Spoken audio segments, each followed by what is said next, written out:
Marlin and Carol, you can switch off your videos. We can. They will not when we after I've done the introductions, you can switch them on. So.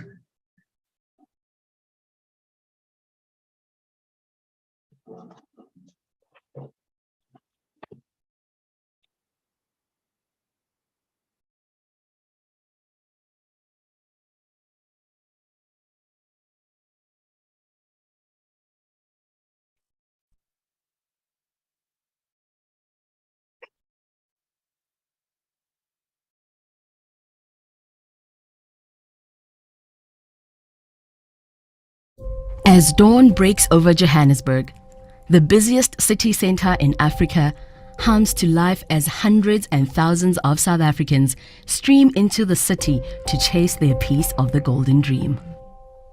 Thanks to a vibrant revitalisation effort over the past couple of years, the Johannesburg CBD is the vital centre of life for the many who study, work and play there. And now, Clinics' First Day Hospital is right in the heart of the CBD to help sustain and enhance that life.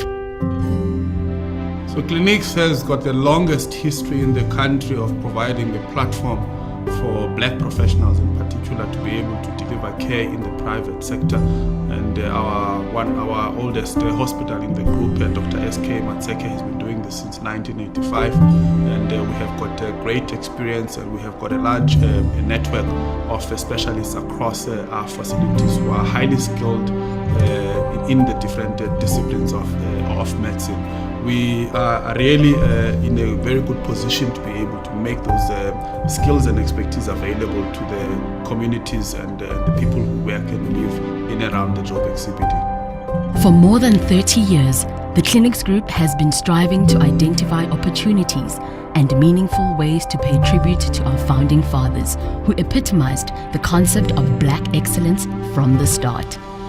And it is in tribute to these visionaries that this hospital is named after the astute businessman and legal expert, Dr. G.M. Bike. Dr. Bike was, to me, he was very, very special. From the home front, he was my father's best friend. And there would never be any important occasion happening at home without Dr. Bike being there. So he's always been there. At some stage in my life, I went through difficult times. He was there for me. You know, when I went through my difficult times, he was there to listen for me. When he went through his difficult times, when he had cancer, I was there to look after him. So I've got that special relationship with him. He's a community leader to me. He's my father to me. He's everything. The founding fathers, like him, is Dr. Bike, but actually he was a lawyer. Okay. Dr. Ntato Matlala was a doctor, but a businessman. Dr. Mukhesi was a doctor, visionary, a businessman as well. In whatever they did, they were quite diverse. Possibly, if you look into his contribution in law, you'll find that it's major. He was the first president of Black Lawyers Association. If you went into education, you will find that he also features in education. So they were a special breed of people that worked across their disciplines. The Dr. G.M. Bike Day Hospital at 56 Van Willig Street in the heart of Joburg offers healthcare services in dentistry, dermatology, optometry, ophthalmology, physiotherapy, audiology, ear, nose and throat surgery, orthopedics, gynecology, pediatrics, maxillofacial surgery, as well as general elective surgery. The 36 beds in the state-of-the-art wards and private rooms provide a safe and comfortable space for patients to recover from same-day surgeries under expert supervision. The facility also offers doctor's suites for consultations with GPs and specialists for all who work and live in the city.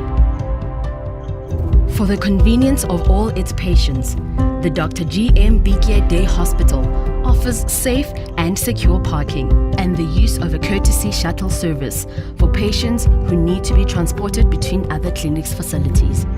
You know, the business of clinics has always been to take care of the previously, historically underprivileged people. And we know that our city centers are full of such people. Our city centers are now full of people from outside our borders, from Africa, the north of where we are. And those people have not have had that, they haven't had that, the privilege of having the facility like the clinics, the hospital that is coming up now. So this is going to be a fantastic service for all of them. And we hope that the people will see the advantage of being serviced close to where they are. I think that's the whole idea of clinics, to serve people closest to where they live. It is this ethos of excellence that provides a haven of healthcare for the denizens of Africa's busiest city. The Dr. G.M. Day Hospital at 56 Van Willig Street in the heart of Jozi is open to all every day of the week from 7 a.m. to 5 p.m. and welcomes all medical aids. And it serves as a fitting memorial to a remarkable man who dedicated his life to excellence.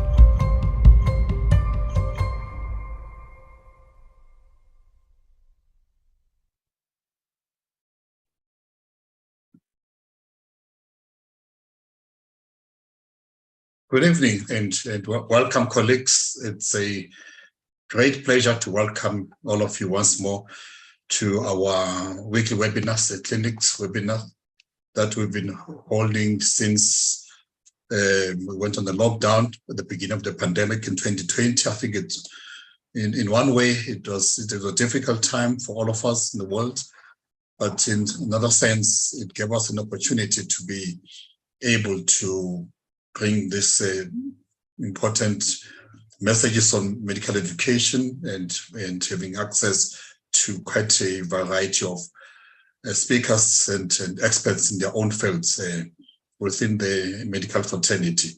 And this is one of those evenings once more when we meet together, and we just want to thank all of you for being so supportive of these sessions that we've held every Thursday at 6 p.m. until 7:30 or so.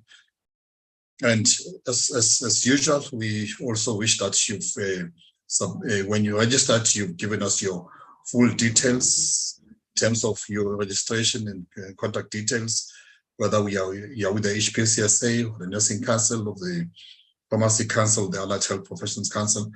And some of you, we know that those who are just coming in who are interested in medical education, they're not necessarily in the healthcare profession. We just want to welcome you once more. And please note that this web CPD meetings are CPD accredited, and we will get CPD points for attending the sessions. If you are with the HPCSA, you will get the points uploaded to the HPCSA. You don't have to do anything about it. Just give us your full details and your registration number. And thank you for muting yourselves. We request that all participants, when you log in, you mute yourselves, and you also switch off your videos to enhance the quality of reception and transmission as we continue with our webinars. This is our last webinar for the year on this very important day, the World AIDS Day. And it's just fitting that it falls on a Thursday, so we are able to celebrate this day with all of you. And we are glad that, as we've been sharing this information, we're getting new partners joining us. And this evening, we are glad that we have our colleagues from MSD who are part of us, who have joined us, and they helped us to put together this webinar. We hope that will improve in terms of our relationship with them, and hopefully that next year, in the new year, we'll have more interactions with them as we continue and revamping and making our webinars more exciting. And so I'm not going to be doing the normal hosting of the show of these presentations this evening. I'm going to welcome a colleague, Carol Louis Sandal, who's part of the MSD, and also he works in the HIV/AIDS field within the company, to do the introductions of the two speakers that we have. And we've got two speakers. It's quite unusual that most of the times we have only one speaker, but we thought that we should have two speakers to give us information, because they are also experts in their own right in the field of HIV/AIDS. So she'll do the introductions, and I will take a back seat and join you at the end of this session for this evening. And welcome, Carol. Good evening, everybody.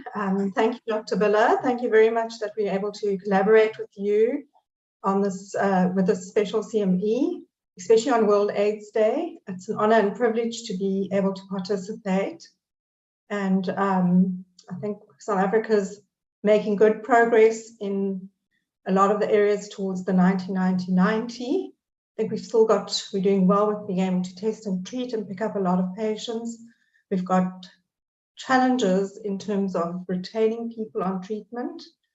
And then we're going to be looking at the fourth 90, which is now looking at not just managing the patient's HIV, but looking at the patient holistically and looking at the quality of life, managing them in terms of their comorbidities, so that we are obviously looking at managing patients for the rest of their lives. So we now have a much more complex kind of patient that we're looking at going forward. So I'd just like to introduce our first speaker, and that's Dr. Marlin McKay. And so Dr. McKay, he was born in Cape Town, raised in Swaziland, schooled in KZN, and has now lived in Gauteng since 1983. So he has been across the country. He's a qualified medical doctor from Wits University, and he opened his practice quite soon after, 2 years later, and he's got a huge amount of experience and knowledge in not only the discipline of HIV, but also diabetes, obesity, and more recently COVID. And I think these things are important to be able to cover as a doctor, as a physician, in terms of managing your patient holistically. So he's also quite well known for hosting a number of hosting medical shows on a number of radio stations and on TV as well. He's considered a key opinion leader in the medical industry, and he advises several pharmaceutical companies on new drugs and strategy. He also lectures doctors, pharmacists, and nurses on the latest advances in disease management. And Dr. McKay also serves as a full-time pastor of the Maritzburg Family Fellowship Church in Roodepoort. So I don't know how he has time to do anything else other than his work and serving as a pastor. So we just want to say thank you very much, Dr. McKay, for joining us, for presenting today. And I'm going to hand over to you. Thank you, Carol. Thank you for those kind words and kind introduction. Can I just make sure that my slides are visible there? Can we see the slides on the screen? Yeah, they're fine. Oh, good. Well, good evening, colleagues. Thank you so much again for this opportunity to speak to you. The topic that I've been asked to speak on is long-acting injectables, and also saying a few words about dual therapy. But I thought just before we go there, this is my disclaimer slide saying that these are my own personal views.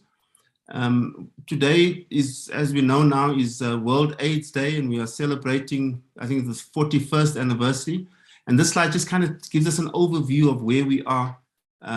Everything sort of started in 1981, where the first 3 cases of HIV were diagnosed.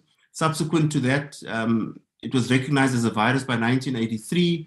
By 1987, we had AZT that was discovered. And then by 1996, which is quite a while ago, then we had the combination ARTs available. And then some of the later highlights was when HPTN study 052 in 2011 showed that we can actually use treatment as prevention. And today we've got all these targets, and surely we should have been doing a lot better with HIV. Unfortunately, we can see that this is what the UNAIDS is saying, that the progress in prevention and treatment is faltering around the world, and currently millions of people are in grave danger. And a lot of this also has to do with the recent COVID pandemic, which slowed things down in terms of the fight against HIV. So there's lots of work that we still need to do and to catch up. So the theme for World AIDS Day in 2022 is equalize or end inequalities, end AIDS amongst the fight. And these are some of the facets of this fight in terms of equalizing everything. Discrimination, stigma, racism, children, women, all the battle is on so many fronts. And so we all have to unite to end these inequalities. Just one salient point around the inequalities with regard to HIV is that nearly 2/3 of all new HIV infections in sub-Saharan Africa are actually among women and girls. So this gives us a sense of where we are and what still needs to be doing, what we need to do. And as a result, UNAIDS has come up with some ambitious targets and commitments for 2025. On the left-hand side, you see they are gearing towards less than 10% of people who are living with HIV that should experience stigma and discrimination. On the right-hand side, more aggressive targets. So we're even moving away from the 90-90-90 to 95-95. 95% of those who are HIV positive should know their status. 95% of them should be on treatment. 95% of them should be virally suppressed. And it includes other areas as well. 90% of people who are living with HIV should receive preventative treatment for TB, for instance. So these are all the ambitious targets that have been set in this fight against HIV to eliminate HIV, to end HIV soon. And that, remember, the goal was by 2030, we should end HIV. So that's just by way of background where we are. It's World AIDS Day. But let's get into the thrust of my talk tonight. I've been asked to talk a little bit about dual therapy and then long-acting injectables. So let's start by talking about the latest HIV guidelines. They are in the process of being revised again, and there should be a new print in probably in January 2023. But so far, what we are saying is that everyone should be on, these are the triple therapy regimens that are available now. The most common TEE, and then you can also use rilpivirine and also dolutegravir, TLD. I'm going to say a little bit about dual therapy regimens, which are now coming to the fore, and then I'll give you the rationale behind that. So in terms of the guidelines, what we're saying is that dolutegravir now should form the basis and the baseline of the optimized baseline regimen for all our patients who are living with HIV. So anyone who is still on TE or TLE, or even an aviropine-based regimen, I hope nobody's still using that, should now be switched to a TLD regimen, tenofovir, lamivudine, and dolutegravir. Anyone who is on a second-line regimen with a boosted protease inhibitor, whether it is the older generation lopinavir or tazanavir, if they have a suppressed viral load, should be switched to TLD, regardless of prior resistance patterns or treatment history.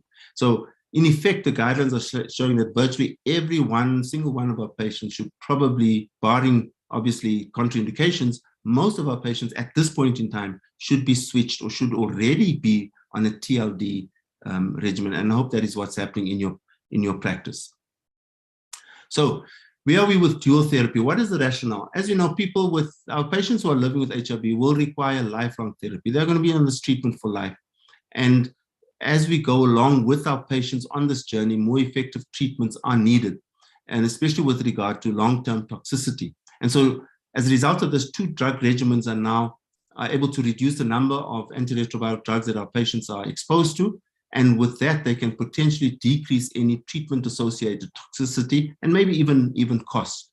And the evidence largely comes from 2 big studies, the Gemini 1, Gemini 2 studies, which were designed to evaluate the safety and efficacy of this 2-drug regimen using DTG, dolutegravir, with 3TC, and comparing it to the usual standard of care, which has been TEE. And these studies met the primary endpoint at week 48, right through week 96, and recently published earlier this year, even right through to weeks 144. So that's at least 3 years worth of data. And right through, we saw that there was non-inferiority with no cases of treatment resistance, similar overall adverse event profiles between the 2 treatments. And just to give you an idea of what some of the advantages are.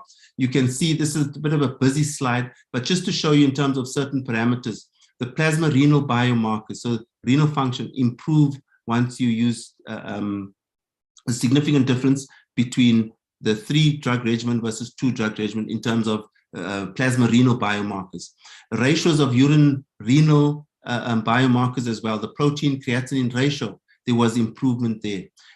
In terms of bone turnover, there was improvement. As you know, tenofovir can have an adverse effect on the bone. And then also there was an improvement, a change in serum lipid profile once you made the switch. So you can see there are quite a few advantages over the 3-drug regimen when you switch a patient to a 2-drug regimen, either by initiation or switching at a later stage.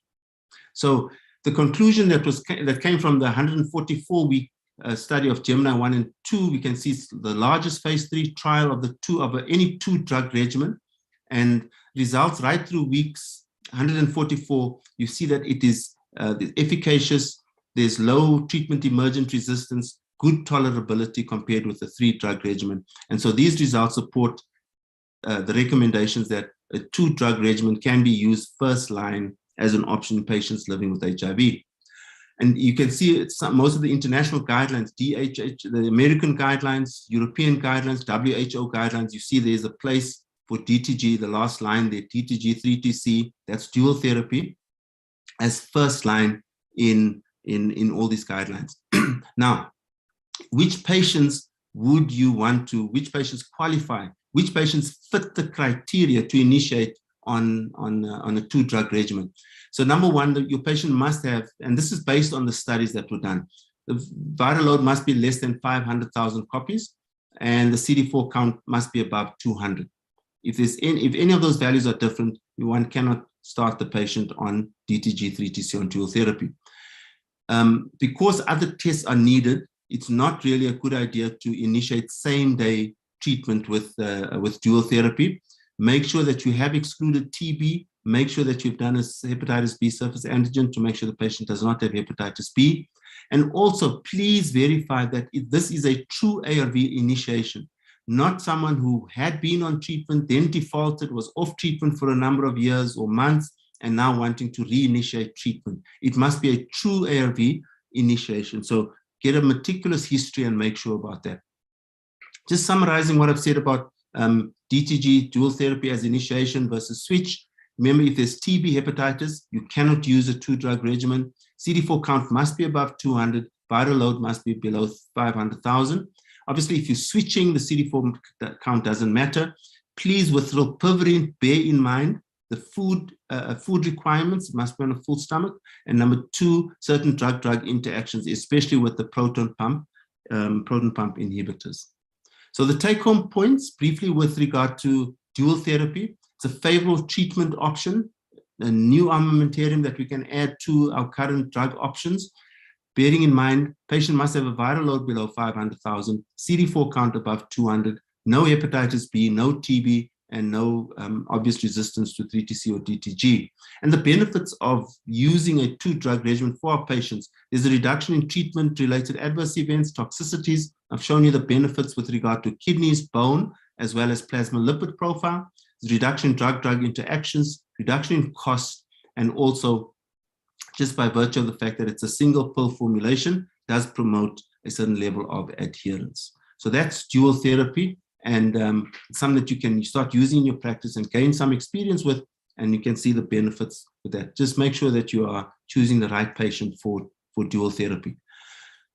Coming now to long-acting injectables, which is the big conversation point around HIV now.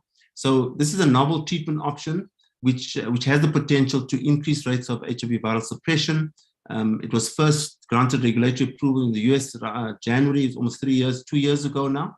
And the regimen consists of 2 long-acting drugs. One is an integrase inhibitor, cabotegravir, and the other one is the well-known rilpivirine in a long-acting formulation, which is an NNRTI. And with the trials that have been done so far, these 2 drugs have been able to maintain viral suppression in patients living with HIV. And so the current data support the use of these drugs, but it has to be compared to dual therapy. long-acting injectables can only be used in patients who have already achieved viral suppression from daily oral antiretroviral therapy, and they must have a viral load that is less than detectable. So this is important, and I think it also raises a controversial point, because the whole idea of, in my mind, of using long-acting is for patients who battle with adherence. However, they first have to show some sort of level of adherence in terms of taking oral ARVs until they are virally suppressed, and then can be switched over to long-acting. So this is not for initiation of new patients or patients who are naive to treatment. This is just a summary of some of how these studies were conducted. Remember, patients must first be suppressed on a stable antiretroviral therapy regimen. There must be no history of treatment failure and no known resistance to cabotegravir and rilpivirine. All right. In some of the studies, it started off initially as given every month and then given every 2 months. And both studies started with an optional oral lead-in. However, by earlier this year, it was shown that the oral lead-in can be optional. It doesn't have to be imperative or mandatory in terms of switching patients to long-acting injectables. And also with the Atlas study, it showed that given the injection every 2 months was just as efficacious as giving it every month. And so the new guidelines will state that no oral lead-in treatment is necessary. Patients can be switched from their existing baseline regimen straight onto the long-acting injectables, and also that the injections will be given every 8 weeks. There have been some cases of treatment failure, and some of the risk factors for that was pre-existing rilpivirine mutations, a baseline HIV subtype, which is also quite rare, low concentrations of rilpivirine, especially at week 8, so it may require some sort of therapeutic drug monitoring during administering. But what was also important, there was definitely an association with poor outcomes or virological failure in patients who had a BMI of greater than 30 kilograms per meter square. So that's something to keep in mind when we start isolating patients or choosing patients who may fit this criteria for using long-acting. Everyone talks about side effects, and everyone talks about the injection site reactions, which are very, very prominent. However, most of the data showed that despite the painful injection and even the reaction site, which is quite vulnerable, very, very few patients actually withdrew from the study. So you can see on the far left, by week 4, in the red block there, the small red patch, that was a grade 3 injection site reaction. So that showed a reaction of more than 10 centimeters around the site. It was red, it was obturated, it was swollen, extremely painful. But you can see as the weeks went by, going right through to week 96 or so, and even beyond that, week 52, we can see that the injection site reactions and the pain became minimal. Almost only probably less than 20% of participants complained of injection site reaction, compared to almost 80% right at the beginning. So there was definitely improvement in the injection site reaction scores as the time progressed. So with each injection, it actually became a little better for the patients. So just to confirm then, who would be the optimal candidates in your practice for long-acting injectables? Obviously the patients who are motivated, and I'm sure many of you have been already getting inquiries. Doctor, when are the injections coming out? When can we start with that? So your optimal candidate will be someone who is already suppressed on an optimized oral regimen. Patients you don't have to worry about their renal function in terms of criteria to fit. They must be fully engaged with the healthcare. They must be fully adherent. They must be fully present, do not miss appointments, very reliable in terms of their monthly or 6 monthly visits. And patients must agree to make frequent clinic visits. Hence, they will be coming in at least every 8 weeks for an injection. Contraindications: who cannot qualify for this type of treatment? Those who have prior resistance, if they've had prior virologic failure, and also if they have chronic HPV infection, because they would need then tenofovir. So this gives you an idea of where you can use it, who can use it, and where it may find a place to fit in your practice. So what are some of the pros with regard to the long-acting injectables? Well, patients will say, and this is the frequency of medication, the convenience that goes with it, the privacy and confidentiality. There's increased confidentiality with the injection, removal of the need for daily pill taking, especially those who have not disclosed. Their pill burden is drastically reduced to only 6 intramuscular injections per year. You can get away with drug-drug interactions, especially those that are modulated by the first part, hepatic metabolism. You can overcome long-term endurance issues, right? Because of there's better privacy, reduced social stigma that can be associated with taking pills on a daily basis. Many of those who travel often and have to worry about carrying pills and a travel letter and a certification that they need for certain countries, now there's no need to carry any pills whatsoever, any ARVs, because of the injection. And it seems to be better tolerable, especially with gastrointestinal side effects compared to those who battle taking the pills. So you can see there are a number of good points, a number of pros about the long-acting injectables. So then what about the cons? What cons do we see? Well, they are required now to visit the doctor instead of twice a year. Some patients are now even visiting us once a year because medical aids only pay for viral loads now, or CD4 counts once a year anyway. And patients who are reliable and can be trusted, I'm happy to see them once a year only. This time they will, with the injectables, they will need 6 appointments per year. There are greater consequences if you miss a dose, especially around viral suppression, compared to missing one tablet. There are a lot of logistics around actually administering the injection. It is a dedicated medical procedure. And with the challenges that we are having as a country in terms of load shedding, these injectables are temperature sensitive, and we cannot afford to break the cold chain, starting from shipment and storage within your practice. And then, of course, we always talk about the common side effect of the injection site reaction. So to give you an idea, the patient has to take off work or make an appointment, come in, have to wait until the injectable gets to room temperature. It then has to be administered 2 injections, 1 in each buttock. Patient has to stay there for at least a few minutes, similar to the COVID vaccine, to make sure that there are no adverse events or adverse reactions after that, and then they can leave, and then they must come back after 8 weeks. So are the patients willing to endure that every 8 weeks? What about us as healthcare practitioners? Are we excited about, how excited are we about this new advent? It's a lot to learn, right? We need patients who are going to be comfortable coming every 6 months, every 8 weeks for this procedure to be successful, for this thing to work, right? And remember, it's a long-acting formulation. It's 2 injections. It's not just the same as giving a diclofenac injection into your gluteus. So space is needed where the patient has to lie down. Space is needed where the patient has to wait until for at least a few minutes, 10 to 15 minutes after the injection. And then there's all the other factors that come with implementation of such a nature. Do we have staff capacity? Do we have available staff? The training of the staff, the monitoring, the storage of the drugs, the cost of it. How difficult is it to obtain the drug? So I can sense that while patients seem to be a lot more excited than healthcare practitioners, us as doctors, we are probably not as excited. But I think there's definitely a place for it.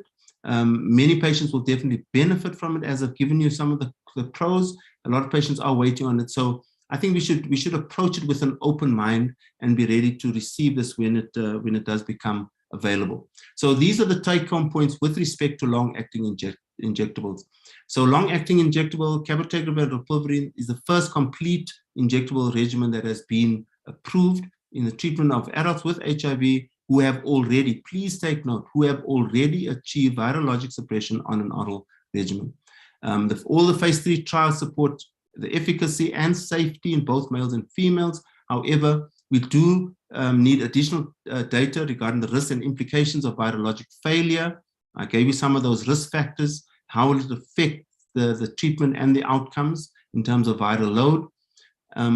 And there are definitely advantages over oral therapy, especially from a patient point of view. Those with stigma, those who are averse to pill burdens and taking so many pills, but it's not going to be without implementation challenges. And these are the things that we have to take into consideration before we initiate long-acting therapy. So I think there's a lot of counseling that needs to go into this. And there, the issue of time comes up. Do we have time? We have to make time to chat to our patients to take them through this. And then we need more data with regard to efficacy and safety among special populations, adolescents, and patients with other issues, and also in pregnancy, women of childbearing potential, etc. So I think that's an urgent need with regard to long-acting injectables. So it's something exciting to look forward to. Other take-home points, I think we are living in an exciting era in terms of HIV management, where there are better options, more drugs that are added to our armamentarium. We are able to simplify regimens. We are able to reduce pill burdens for our patients. The pipeline, the future pipeline also looks exciting in terms of long-acting implants up to a year, and then even long-acting oral formulations, which for me will just be the winner. For patients who can't take injectables, or the challenge with injectables, if you can have a long-acting oral formulation, it'll be absolutely amazing to be able to treat our patients like that. And I think that'll go a long way to enhancing adherence and even getting to the 95% targets. To end off, this was breaking news that came through at 15:34, just a few hours ago this afternoon, that SAHPRA has now approved the monthly HIV prevention injection. So this is cabotegravir alone. So cabotegravir plus rilpivirine, long-acting injectable for HIV treatment, but for PrEP, for prevention, there's a long-acting cabotegravir, also a 2-month injection, which has now been registered, and that is the statement from VIV on behalf of SAHPRA. So that will be available in South Africa now, and again, something that we can add to helping our patients to prevent them from becoming infected with HIV. And on that note, I thank you for your attention, and I'll be glad to take questions during the course of the evening. Thank you very much. Thank you, Dr. McKay, for such an important update on new treatment approaches that we are going to be looking at going forward. I don't see any questions in the chat at this stage, so I'll start myself by asking you a question. So just in terms of the switching from efavirenz to dolutegravir, because that's happened to a large extent in the public sector, but still in the private sector, there seems to be reluctance to switch from efavirenz to dolutegravir. So we still need to, that's an important thing that still needs to go, to happen going forward. And what I wanted to ask you is, why is it important to switch from efavirenz to dolutegravir? There are a number of reasons that it's important. So if you could maybe explain that so that we can get better uptake in the private sector. I think for me, probably the most important reason is the neuropsychiatric effects of efavirenz on the brain and on our patients. And one just has to ask patients, whenever patients come in for checkups, and especially those who are a little reluctant, who are still on efavirenz, ask them, how's your memory? Are you studying? How's your thinking? How's your cognition? And it's amazing how many patients will say, oh, doctor, I am battling, and I just thought it was just an age thing, maybe I'm just getting older. And once you go through the neuropsychiatric effects of a drug like efavirenz, which I think is just a toxic drug, and you explain the benefits, when they come back for their checkups, if they've been switched to something like dolutegravir or even rilpivirine, it's really a wow phenomenon where they say, wow, I'm thinking clearly, my memory is a lot better, I'm feeling better. So as much as it is such a great drug in terms of potency and ability to reduce the viral load, it's great in patients with TB and rifampicin. I think once we've overcome those initial challenges and the patient is settled, the viral load is suppressed, it's important that we initiate this discussion with patients and encourage them.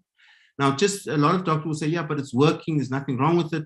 I think by the time the patients start expressing some sort of neuropsychiatric effects, the damage has been done. So we as doctors need to be a little bit more proactive, having that discussion and encourage patients.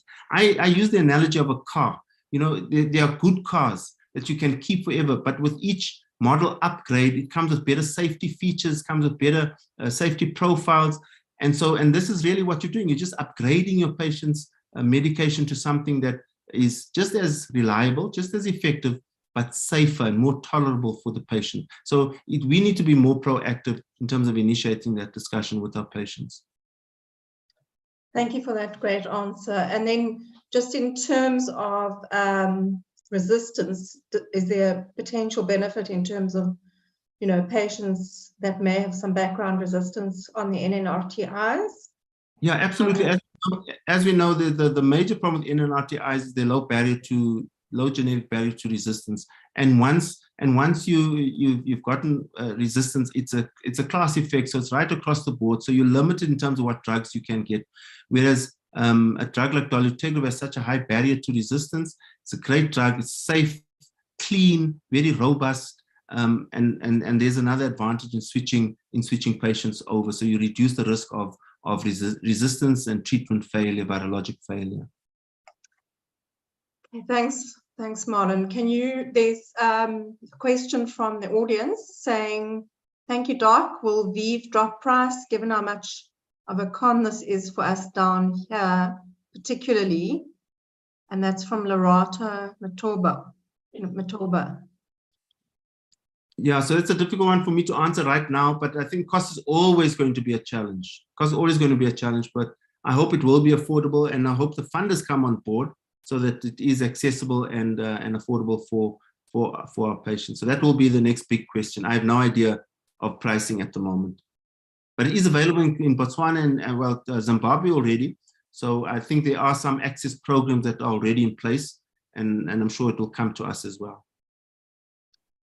Thank you. And then I'm going to open up because I see some hands up. So if there's anybody that wants to unmute themselves and ask Dr. McKay the question directly, you're welcome to do so.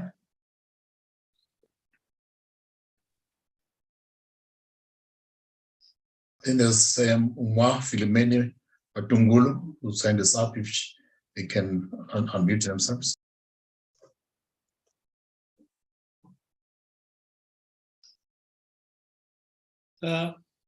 Sorry, maybe can you hear me? Yes, I can. Yes, we can. I'm Varyava.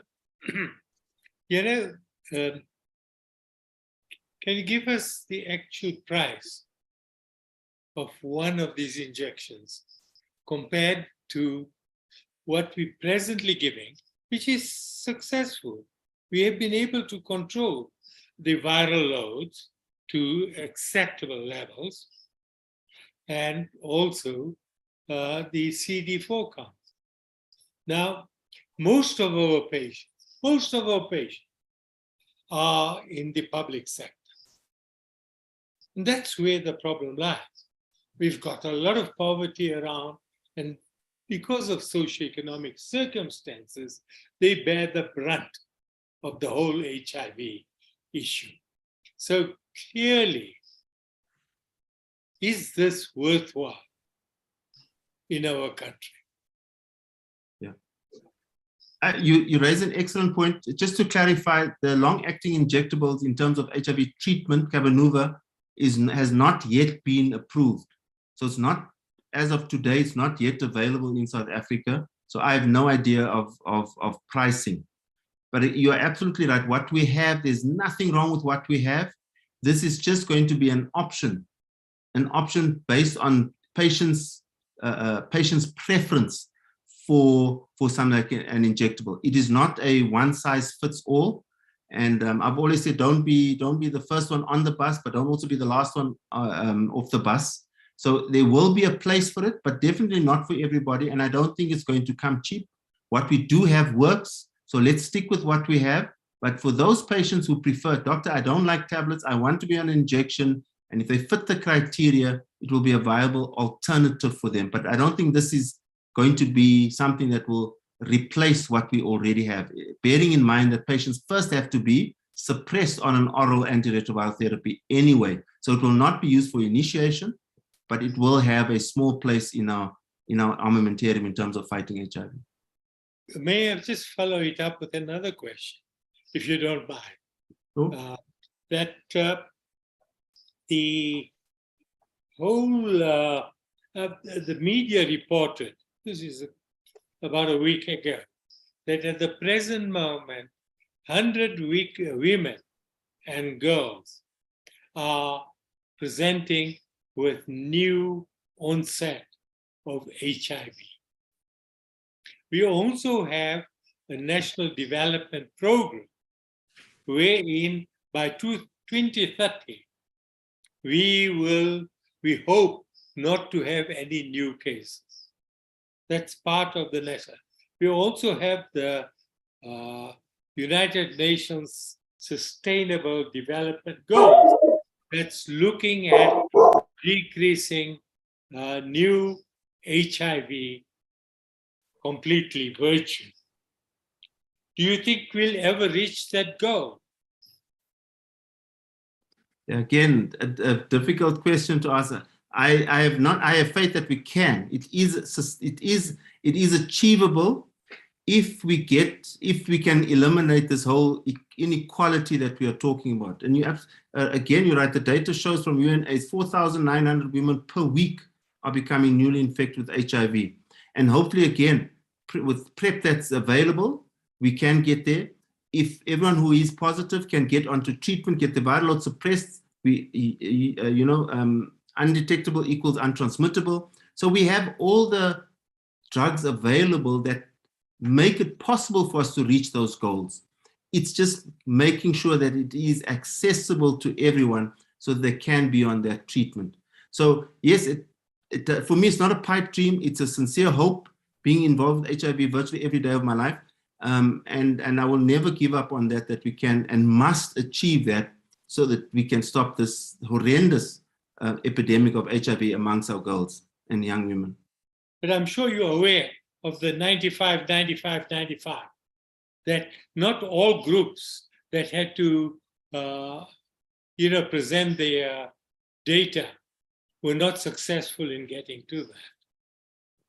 Yes, I'm aware of it. I actually mentioned it in the slide there. Yeah. Okay, thank you for that question. We have another question. Will the guidelines be revised to include baseline viral loads in anticipation for dual therapy? Yeah, so as I said, because with dual therapy, you can't do same day initiation. So the guidelines will, in the case of those who are wanting to start patients on dual therapy, baseline viral load and CD4 count will be imperative. So as I said, looking at the new guidelines being published by next year, it will have to include that, yes. Okay, and then I've got one more question that they've asked. What are the risks of reinfection with a long-acting injectable treatment? It appears that there has to be a great deal of education to sustain behavior with the new treatment.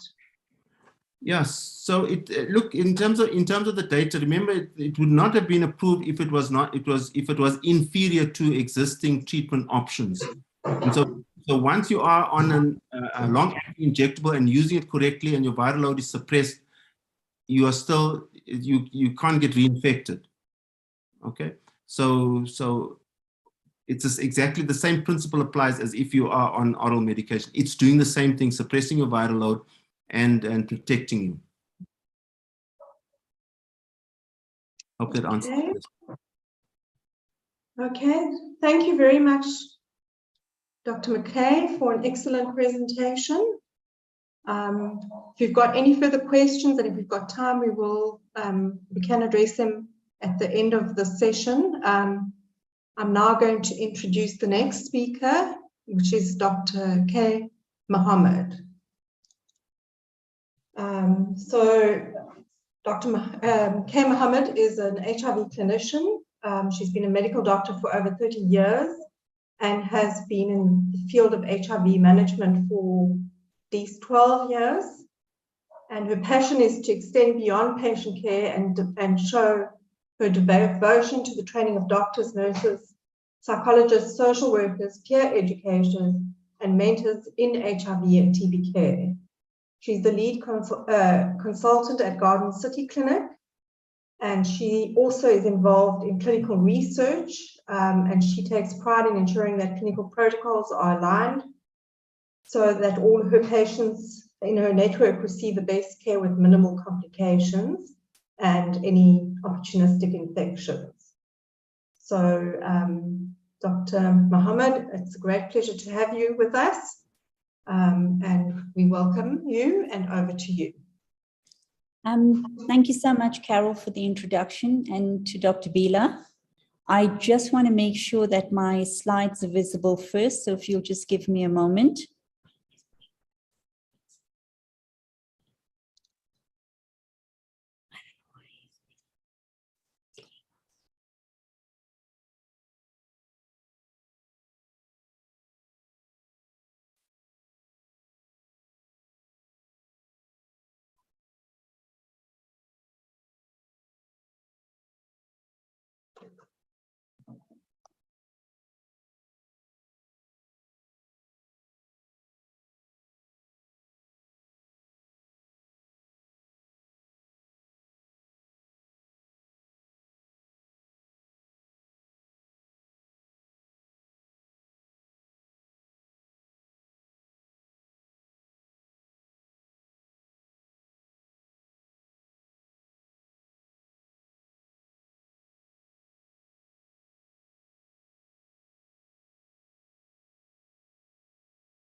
Are you still there, Dr. Mohammed?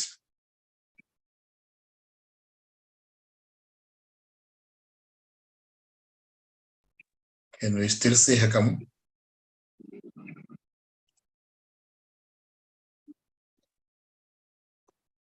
Yeah, The kids are just loading my slides, a little bit stupid with technology, please forgive.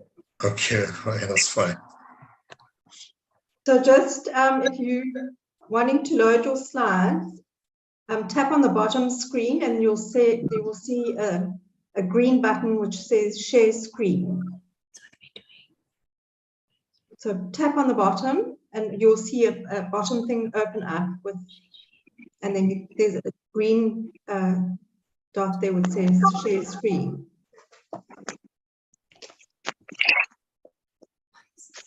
What the hell am I doing?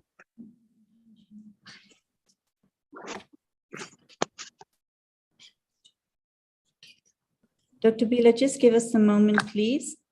Okay, maybe what we could do, here, what is that? We could ask all the skin, or there it is. There's a slide first.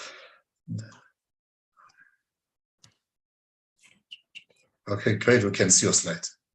All right, please forgive me for all of that, but I'm pretty much useless when it comes to technology. And my kids are forever saying to me, Mom, you're Zooming for 3 years, but you still can't Zoom. Well, I just want to thank you, Dr. Bila, for asking me to talk about the 4th 90th. I do remember when you invited me, and I had never heard of the 4th 90th, and I couldn't understand what the 4th 90th was about. So anyway, I read up about it, and subsequently I went to the Glasgow conference where the 4th 90th was discussed. But I have to confess that having read about it and listened to what was happening in Glasgow, I realized that I was doing the 4th 90th in my rooms, and I didn't even know that it was called the 4th 90th. So good evening to everyone who's listening.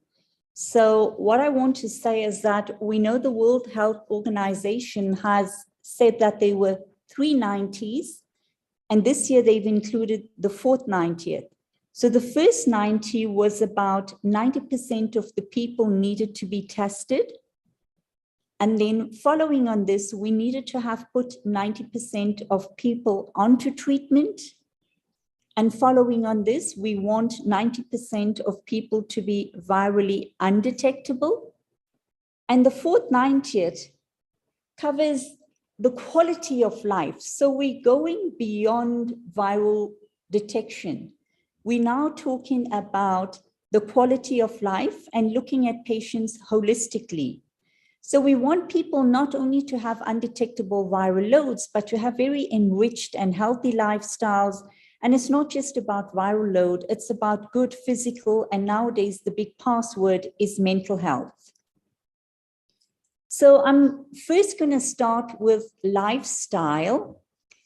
And the reason I said I've been doing this in my rooms is that I run a practice where All my patients are virally undetectable. So we never ever discuss viral loads anymore. And we've been discussing this 4th, 90th, which I had no idea about. So when patients walk in, you look at them and I go, yo, that belly is a bit too big. We need to work on the belly. We need to work on the weight loss. So you can see the 4th, 90th is starting to act. It's about looking into how good you look, how good you feel. Are you exercising? Now, you would survive the virus, but your laid back lifestyle might kill you. You would go on to have hypertension and diabetes and heart attacks. So this is essentially what the 4th, 90th is talking about. Are you doing physical exercise? Do you have to drive a car everywhere? Can you walk around your suburb? Exercise is so good for you. Green grass, blue skies. It gives you time to yourself. What comes from God can only be good.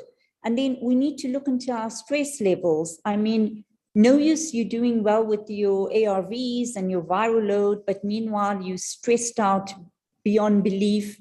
Chasing the viral load and then having this totally stressful lifestyle is not good. Are you smoking? Because you shouldn't be smoking, because you're going to survive the HIV and then you're going to die from other issues, smoking related, alcohol related. So you need to tell people alcohol, smoking can't do. And then diet is so important. I mean, I say to patients that who you are is what you eat. And it's so important to let them know that you have to eat healthy. You cannot eat too much junk food. You allow junk food, but as a treat, because remember, we also have an aging population. And as we age, we know we put on a lot of weight. So we need to be aware of obesity. We need to be aware of our BMI. And also, we also saying that the TLD, which is the new rollout now for all our patients on ARVs, is an excellent drug. It drops the viral loads. It is totally potent. It has a high barrier to resistance, but we just need to be aware that in a funny way, it does also cause weight gain. So we as doctors and as patients also need to be aware of that. And then, like I said, because we have an aging population, we have comorbidities that come with aging, like hypertension, diabetes, and hyperlipidemia, and all the cardiovascular effects. Also, remember, we have polypharmacy. Patients could be taking multiple drugs for arthritis, hypertension, diabetes, and I have to include sleep as well. It's so important for patients to realize you need to have a good night's sleep. Whatever happens in the day is processed in the evenings, and a good night's sleep is so important for good lifestyle. In terms of mental health, we must always remember that mental health is so important. It's not just about our physical health. If we can up our levels of how we feel good about ourselves, I think the physical health is going to rise with that phenomenally. So in terms of mental health, we need to be aware of social issues. Patients come from different backgrounds. They come from different money levels. We're quite aware of COVID being around now. Lots of patients have lost their jobs. Life is a lot tougher. So we have tons and tons of social issues. We have to be aware that some people have different, are diverse. They have pension issues, money issues, discrimination issues, stigma issues. We have to be aware of all of this. Also, we need to remember that women, we have our own issues. Sorry to say, I'm not just picking on our hubbies and our male counterparts who also give us issues, but we also have issues of menopause, bone density issues, sexual issues, happiness issues. So women also have lots of issues. And I generally always tease the men in my practice and I say, all men think about is going to work and having sex. while women, we have so many balls in the air. We have to think about our work, our kids, our husbands, our neighbors, our groceries, our meals. So we have a lot of balls in the air. And then also remember that peer relations are so important. To be able to identify with people who add positively into your lifestyle is just so important. To be able to know that there's someone who's not judging you, here is someone who's going to add value to your life. I think that is just so important, and someone who's going to be there to support you and give you an ear. And friendships follow on this. Friendships is so important. And we must remember that some families live together, other families don't live together. In some instances, kids live with their grandparents. You don't know what goes on there. Parents live in the cities. Life can be very stressful. So we need to be aware of all these little dynamics, which are so important. Kids living with grandparents, living with relatives, all the school stresses that go with all of that. But I think more importantly, if there's one single message we need to let our patients know, is that we've come past viral loads. We're giving you the best meds. You're taking the best meds. Your viral load is undetectable. Love yourself. Live your best life. If your viral load is undetectable, means you're going to lead a completely normal life. Previously, I used to say to patients, you live till the age of 78. But now I had a patient in my practice who was quite upset with me because he was going to live forever. So I now say to my patients, you will live forever. If you have no virus for yourself because it's trapped, you're not going to pass any virus over to any partner or to any baby. So that community is going to be intact, and you can see you're going to stop the spread. So the least you can do is to start loving yourself and drop all the other issues that you think you might be having. Then I think it's so important to educate people. And when I say to educate people, I mean, I think the single most important thing, together with the ARVs, is to educate people so they have the confidence and the knowledge that they need to share. And what we need to let our patients know is that we are giving you the best drugs. And when I say the best drugs, I mean the best drugs. And I can sit here and say this because I've been doing ARVs for 20 years. In the old days, we gave patients a handful of drugs in the morning, and then we gave patients a handful of drugs in the evening. And if the virus didn't kill you and the comorbidities with it didn't kill you, then the drugs would kill you. And if that didn't kill you, then the stigma would kill you. So now we've come past all of that. We have one drug, which you take once a day, preferably in the morning. You shouldn't have any side effects. You shouldn't have any toxicities. You are within a month, you're going to smash the virus and have a totally undetectable viral load, which means you're going to lead a completely normal life. You're not going to have any virus for any partner, for any baby. Go on and live your best life. What I find is you have to, as a doctor, pass this knowledge onto your patients, because if you do, you will find you don't have to look after those patients. You've upskilled them and you've given them the best care possible. That knowledge, followed on by the best treatment, allows the patient to take his care into his own hands. And we have to also let them know that undetectable equals untransmittable. So if your viral load is undetectable, means you're as good as anyone who's HIV negative. You equals you, no spread. You can kiss, hug, cuddle, whatever you want to do. You can do what you want with your family and your friends. You need to just go on living absolutely lovely, meaningful lives and forget about the HIV.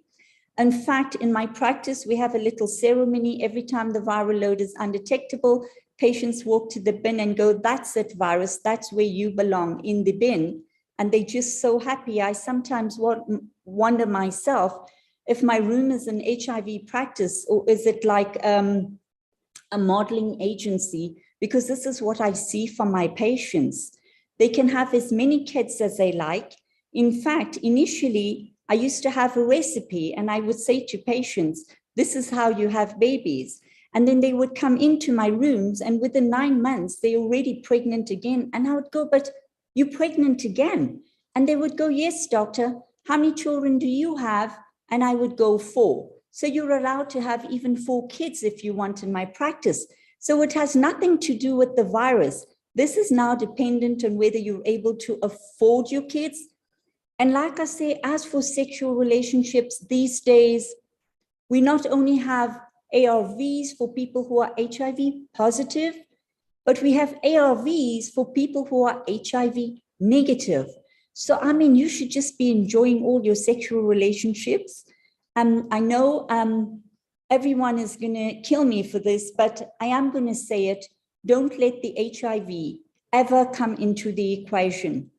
If you've seen someone and they're on ARVs and their viral loads are undetectable, you're good to go. If you don't know about other people's viral loads and the HIV status, do remember we have PrEP. PrEP is what we're giving to HIV negative people so that they continue to remain HIV negative. And then remember with PrEP, the only thing you need to remember is if you're a man, it takes a week before it's effective. And if you're a woman, it takes 3 weeks before it's effective. But you don't have to worry about other people. You've taken your health into your own hands. And I think we need to empower people with all of this. And then also now, if your viral load is undetectable, do you go out and discuss all your nonsense with everyone else? No. So you shouldn't worry about discussing your HIV status with anyone. As long as your viral load is undetectable, you're cool. You don't have to worry about anything. The biggest problem we have nowadays is not the virus. The biggest problem we have nowadays is the stigma, not the virus. And you need to let people know that. The problem is not the virus, because I told you we've got the virus under control. The patient and the doctor has sorted the virus out. So we need to realize the problem is the stigma and the discrimination. And we can start off with realizing that we don't need to self-stigmatize. We need to just drop the stigma, realize that we don't have to disclose anything to anyone. Our viral loads need to be undetectable. We just need to lead our best lives. And in life, you must always remember the rule to live by is to do good.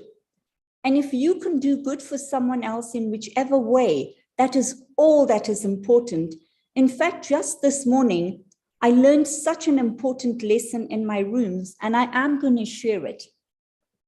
So what happened in my rooms this morning is that there were adults sitting there with 2 kids. One of the kids I realized I'd recognized, and the other kid I didn't recognize. So because I had to go to the bathroom, I passed the 2 kids and then went into a room where I have some sweets and some bubble gum. So I grabbed a handful of sweets and bubble gum and I gave it to the kid, a whole handful to the kid I recognized. And to the kid I didn't recognize, I just gave 2. And I was so highly embarrassed after that because the kid to whom I'd given such a lot of sweets to, when her mother bent forward, shared the sweets with the kid who I'd just given 2 to that I didn't know. She was new into the practice. And I was just thinking, I just learned from this little girl how to share. And I think we as adults need to realize that this is what life is about, being good and doing good. We also need to realize that life is not just about us. We need to understand diversity. We need to be able to not pass judgment on others. And I say to everyone that you cannot pass judgment on anyone else until you walk in their shoes. So we need to be aware of stigma, discrimination. We need to stop it at every level we can, be it on a personal level or at a workplace level. We need to be aware of transgender issues. We need to be aware of social, pension, nutritional issues. We need to understand that people are different. They have different needs. Males have different needs from females. We have women who are pregnant who are different. We have adolescents who are different. As we age, we are different. We also need to be aware that some people have alcohol, drug issues. We need to be able to engage with them and with others, whether it is the social worker or the psychologist or the psychiatrist. I mean, depression is a thing we need to be aware of. People are depressed. People could be bipolar. So we now need to start thinking and seeing people in totality, and not just seeing them in totality, but to be totally supportive of them. And if we cannot be supportive of them, then we need to be able to reach out for assistance wherever we can. So that is absolutely so important that we just now need to see outside of ourselves and our little profiles. So the bottom line of what I wish to say is that we need to realize life is not about surviving. I think we've gone past that, and it's all about thriving.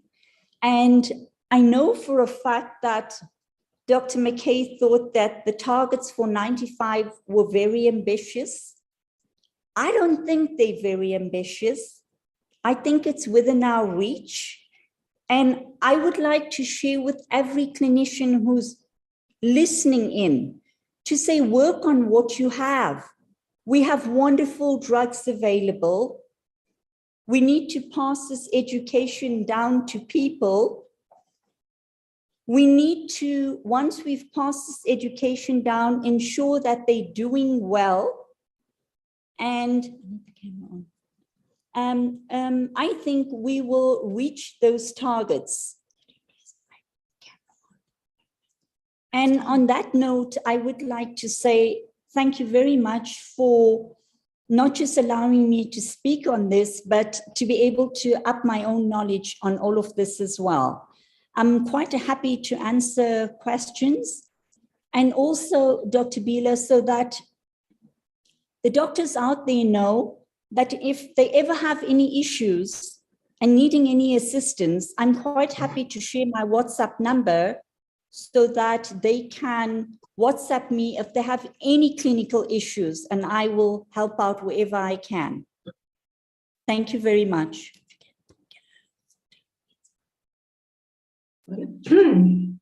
So, Dr. Mahomed, thank you so much for your presentation. Thank you for your heartfelt points that you've made, your passion, and thank you for an excellent presentation. I don't see any questions at the moment from the audience, so I'm going to ask you a question as well in terms of the fourth 90. So in terms of managing patients holistically, what do you think are the biggest challenges when it comes to comorbidities? So if patients have cardiovascular disease, diabetes, and they've got HIV, what are the things that are the most challenging for you where you have those patients with those comorbidities? So request Dr. Martin maybe to switch on your video so people can see you, if it's possible. Yeah, like I say, I'm just a silly willy with technology, and the kids are struggling here. I have no idea why. Can I ask anything? We're just trying, so until she gets it right, am I allowed to talk? Yes, carry on, please do. All right, so like I said, I think the biggest challenge to date has been knowledge. We got to upscale knowledge to the doctors and to the patients. So I have very confidently said that the knowledge in terms of the biggest thing is in education. So we can do the education with the patient. And then also remember that in practices where people do very well is the practices where the doctor himself is super confident in his knowledge. So I have to admit on a personal level that in terms of HIV, I can successfully say that my patients are doing very well. But in terms of getting in on top of the hypertension and the diabetes, I myself am lacking. And I just brought it to the cardiologist's notice the other day to say, I need to up my skills. And he had a go at me and said he's going to start night classes. And to everyone who know who I'm married to, I'm not going to say what that means, but you'll figure it out. So I think what we also need to do, and I personally, is to up all of my skills and competence in terms of hypertension, diabetes, hyperlipidemia, frailty, osteoporosis, rheumatology, and all that kind of stuff. So I think the minute the doctor engages and is super confident there, you will transfer that confidence onto your patients.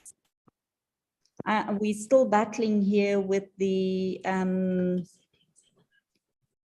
camera here, but I'm happy to chat if there's any other questions. So I'll open it up to the audience. If there's anybody that would like to ask a question to Dr. Mahomed. There was a question for Dr.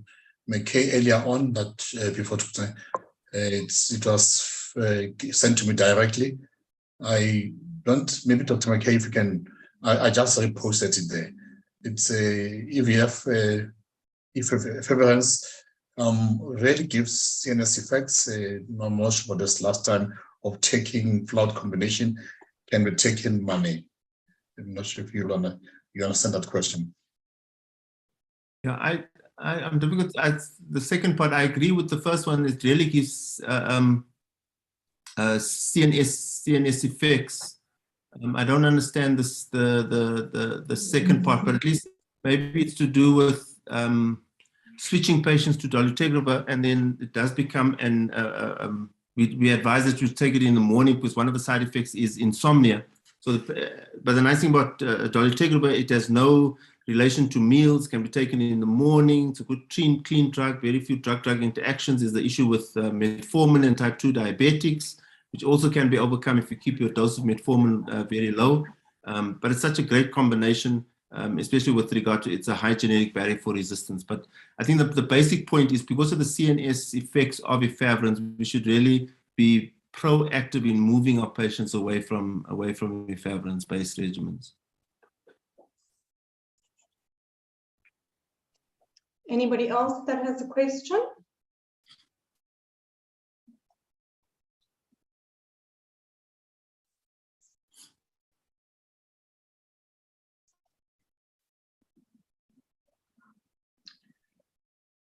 Okay, then just in terms of, I have another question for either Dr. Mahomed or Dr. McKay.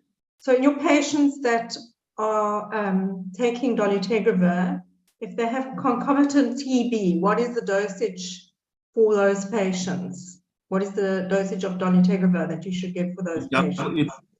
You double dose it. It's 50 milligrams BD. Great, thanks. I'm raising it because it's really important that people are aware that with TB, patients that have got TB also, you need to double the dose of dolutegravir. So thanks for that. Carol, am I allowed to say something? Yes, please do. So remember with the TLD, which is the new one, we're saying we need to move all our patients. So we need to take everyone off TE. TE was the perfect drug 20 years ago. It's a drug in the past. We need to leave it in the past. And we loved it 20 years ago because it was TB friendly. But nowadays, 20 years later, we have newer, nicer stuff. So the TE is and should be in the past. We need to move everyone onto the TLD. And the reason the TLD is so good is aside from it dropping the viral loads down rapidly and it having a high barrier to resistance, it's also super TB friendly. So if we have our patients on TLD and they have TB, it's no issue whatsoever. We do the TLD in the morning and we add a dose of dolutegravir in the evening. So the side effects, neuropsychological side effects of the efavirenz is gone. You have a super potent drug, and it's also very TB friendly. So the doctors need to realize that you shouldn't in the least be inhibited with the use of the TLD. Just go on and switch all your patients off TE onto TLD. And the good thing with the Nadia trial, what Nadia has told us is when we need to move patients from TE to TLD, we can do it without a viral load. So every patient who you're seeing in your rooms who's on TE, whether the viral load is undetectable or detectable, we can happily do the switch to TLD. So that is so huge that whoever you're seeing, as you lay your eyes on them, take them off the TE and put them onto TLD. Great. Thanks, Dr. Mohammed. That's an excellent feedback on that. It's really important message that you're conveying there. So anybody else that would like to open their mic? There's a question from Dr. Tutoy there, Kevin. Okay, maybe let me just scroll down. Yeah, there's a question from Dr. Tutoy there. Yeah, it says the South African HIV conditions guideline strongly recommends prophylactic INH for 12 months at initiation, and if already on treatment once active TB excluded, is this being done? So Dr. McKay, Dr. Mohammed may answer that question. If you can just repeat the question, I'd heard it in scattered bits, it wasn't clear. Is it? Yeah, I'll say Dr. Tutoy wants to know the SA HIV clinicians guideline strongly recommends prophylactic INH for 12 months at initiation. And if already on treatment once active TB is excluded, is this being done? I must say, in all fairness, it isn't too, we haven't promoted it too much in private. It is being pushed extensively in the state sector, where everyone who starts ARVs is put onto IPT. And in fact, nowadays, we even have a combination of INH with the PERPAC known as a drug cotriazide.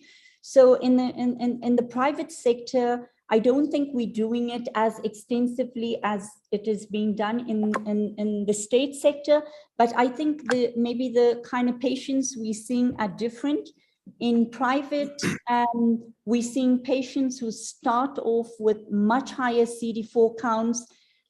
We are kind of seeing patients who test when they are well. We might have a partner who comes in, is on ARVs, so we ask to test the other partners. So it might be that we're seeing like a different spectrum of person, but that is why I think in private, we don't use IPT too much, whereas in the state sector, they may be seeing patients who start out with lower CD4 counts, and that's why they push the IPT program a lot more aggressively than we do in private.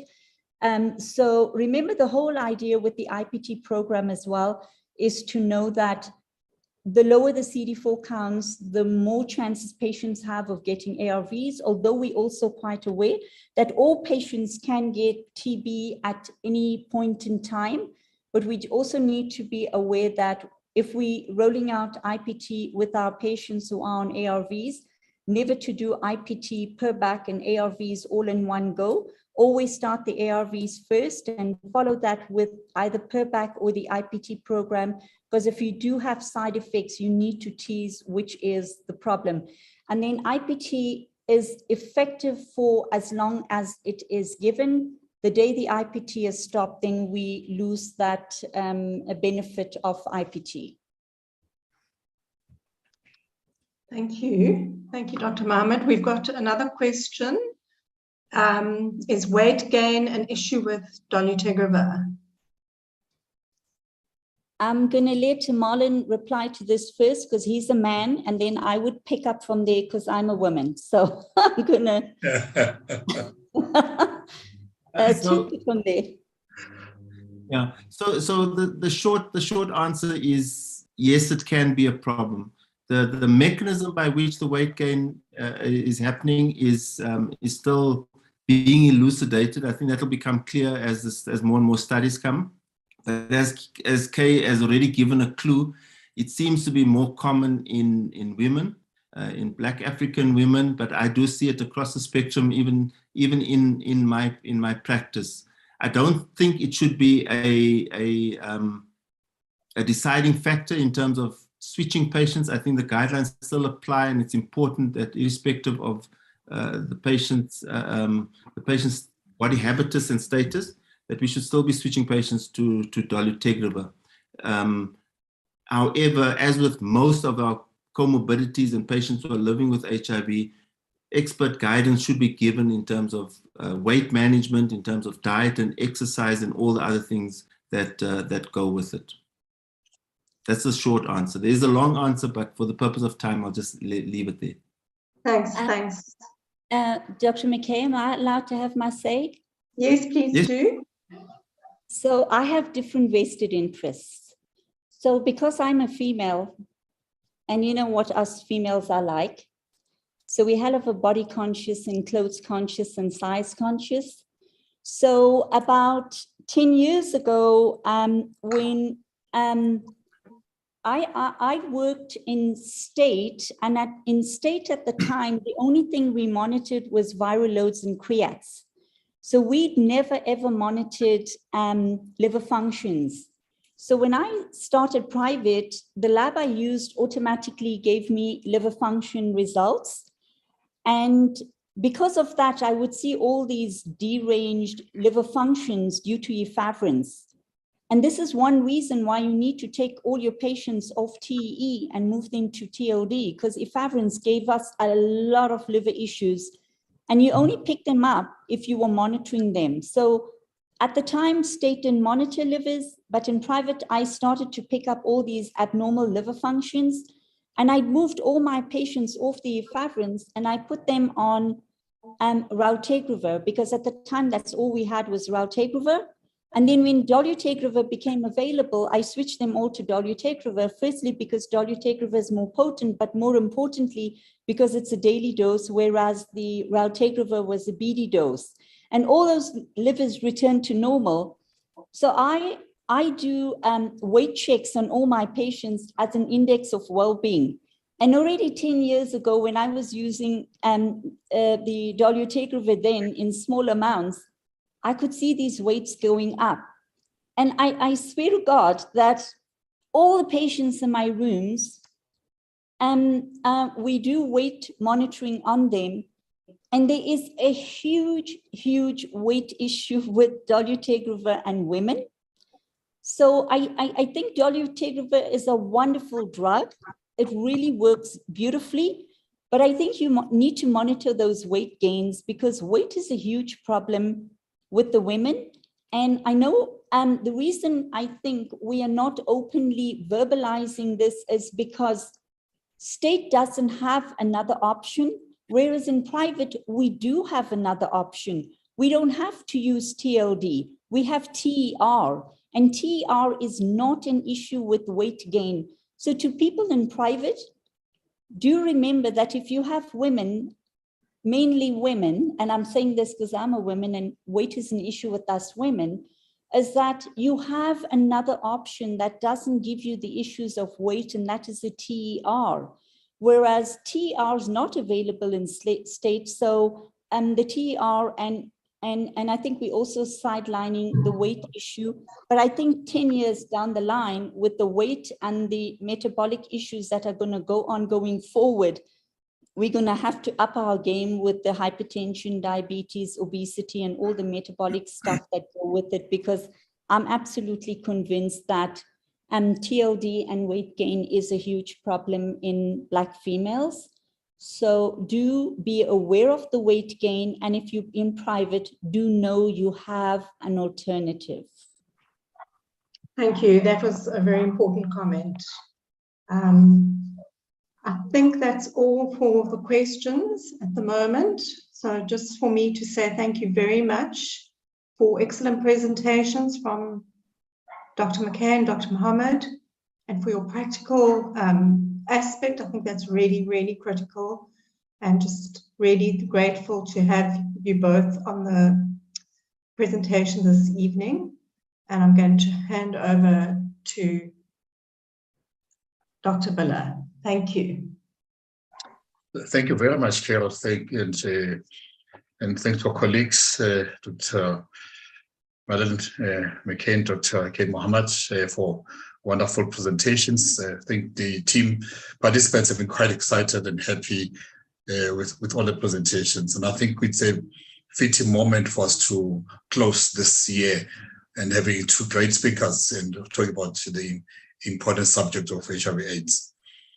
We just want to thank all the participants for being with us this whole year and being part of Clinic's webinars. We're grateful and thankful to you, and we hope that you'll join us next year. And also to colleagues from MSD, thanks to Carol and Voya for being part of this. I know there are other colleagues who started this journey with us from MSD and other parties from other pharmaceutical companies. We just want to say thank you for partnering with Clinic's health group this year. We've got Kamwe, from marketing team. I asked him specifically today, I'm going to ask him to switch on his video so that people can see who he is, that he's been working with us all these months and the past year. Kamwe, just to say hi and goodbye to everybody. Don't be too shy. He's a bit shy to show his picture. But just want to say thank you, colleagues. Oh, there he is. There's Kamwe. Yeah, that's the man behind the scenes who puts on these. Oh, hi, we'll everyone. Make sure that everybody gets connected. Yeah. Yes, thank you, Dr. Biller, and thanks to everyone who participates in these webinars. Like we said, we are hoping to see you again next year. We are hoping also we can get more speakers, even you yourselves. I'm sure you guys can become speakers. So looking forward to see you again next year. Thanks. Thanks very much. And Dr. Mahomed, you said you'll share your WhatsApp number. We'll share it via email tomorrow. And thank you very much. Yeah. Dr. Thanks a lot. Yes. Thank you so much. And you're more than welcome to share my number with your doctors, but they just need to WhatsApp me. Okay, we'll make sure that we give the specific instructions. And thank you, colleagues. And we wish you all a happy festive season and drive safely and keep safe and enjoy this time with your families. We will reconnect again sometime in January for the continuation of our webinars. And as Kamwe says, please, if you want to become a speaker, please do indicate. There are one or two people who have already contacted me directly. We'll be looking forward to welcoming you as speakers in the new year. And from all of us at Clinics, we say have a good evening.